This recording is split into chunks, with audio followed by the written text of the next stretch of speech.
Did you know that there's a segment of spiritual chronicles that holds the potential to revolutionize our perceptions of iconic figures from sacred narratives, such as Jesus Christ?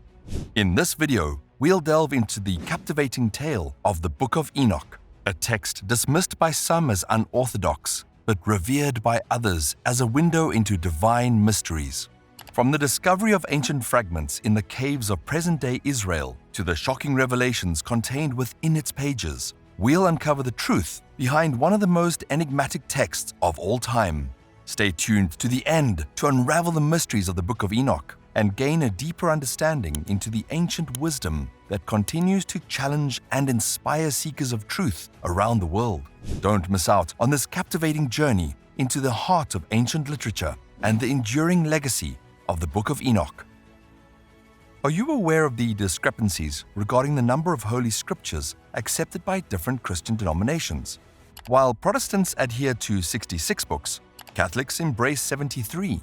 Yet there exists a category of religious texts termed Apocrypha, which the Vatican prefers to disregard due to their contradictory narratives challenging traditional beliefs. These texts, dismissed as heretical, offer alternative perspectives on centuries-old stories, potentially altering our perception of revered figures like Jesus Christ. In 1948, 11 fragments of the Book of Enoch, written in Aramaic, were discovered in Cave 4 of Qumran, located in present-day Israel. These fragments are currently under the custodianship of the Israeli Antiquities Authority. These ancient texts, composed over 2 millennia ago, continues to captivate scholars and readers alike with its vivid imagery, apocalyptic prophecies, and profound insights into the nature of humanity and the cosmos. The origins of the Book of Enoch are shrouded in mystery, with scholars debating its authorship, dating, and cultural context. Traditionally ascribed to Enoch, the great-grandfather of Noah, the book purports to contain revelations received by Enoch through divine visions and encounters with celestial beings. Its narrative unfolds across 5 distinct sections or books, each exploring different themes and theological concepts. Now, before we get into the details of the books, who was Enoch?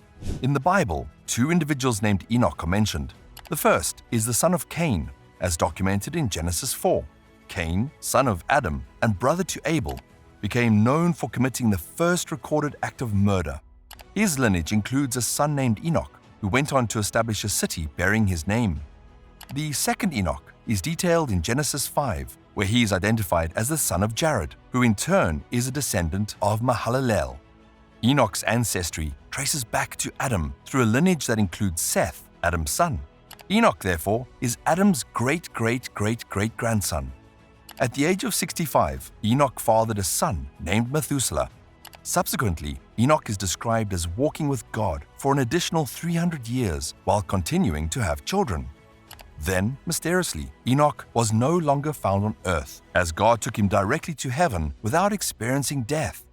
This event is often interpreted as Enoch being raptured. Methuselah, Enoch's son, is noted as the longest living individual in the Bible, reaching the age of 969 years. Enoch also holds the distinction of being the great-grandfather of Noah, who received God's instructions to build an ark, thus surviving the global flood that wiped out humanity and most animals. Egyptian chronicles suggest his involvement in building the Great Pyramids, while his name appears on the Wildenberg Prism, the ancient Sumerian artifact listing influential rulers. Such connections hinted Enoch's access to knowledge beyond biblical narratives, prompting speculation about the authenticity of his writings. Let's get back to the book. The Book of Enoch delves into prehistoric events preceding the Great Flood, providing insights into the origins of celestial beings and the enigmatic Nephilim. While Genesis briefly mentions the union of sons of God and human woman, Enoch elaborates on this, attributing the birth of giants to fallen angels. These Nephilim, bestowed with forbidden knowledge, purportedly brought about societal decay, prompting divine intervention through the flood. Though once considered credible, Enoch's narrative challenges traditional Christian beliefs, where human beings alone bear the burden of sin. The Vatican's aversion to the Book of Enoch reflects its divergence from orthodox teachings, triggering debates over its authorship and authenticity. Dismissed by some as a forgery, Enoch's text continues to provoke scholarly intrigue, with recent attempts to discredit it as a fabrication. However, parallels between Enoch's accounts and global myths hint at a deeper truth obscured by centuries of religious orthodoxy. References to giants, reminiscent of Greek titans, and collaborated with archaeological findings, challenge conventional narratives, suggesting a hidden history of divine beings and their interactions with humanity. Enoch's extraordinary insights into astronomy and atmospheric phenomena, along with his detailed descriptions of celestial bodies, raise questions about the source of his knowledge. The first section of the Book of Enoch, known as the Book of the Watchers, says that Enoch, guided by his archangel Uriel, ascends to the heavens in a series of visionary journeys where he witnesses cosmic phenomena, encounters celestial beings, and receives revelations about the nature of creation, the divine plan, and the fate of humanity. Through these revelations, Enoch gains insights into the workings of the universe, the hierarchy of angels, and the ultimate destiny of the righteous and the wicked. According to the Book of Enoch, God dispatched 200 angels, known as watchers, with the intention of guiding humanity towards virtue and righteousness. However, these watchers deviated from their divine mandate and instead imparted forbidden knowledge to humans, leading them astray. Among the illicit teachings provided by the watchers were practices such as sorcery, astrology, weapon making, and warfare. However, perhaps the greatest sins committed by the Watchers was their illicit relationships with human women, resulting in immoral unions and offspring. The offspring of the Watchers and human women were known as the Nephilim, a term translating to fallen ones in Hebrew. In Greek and Latin, they are referred to as gigantes, which ultimately led to the English term giants.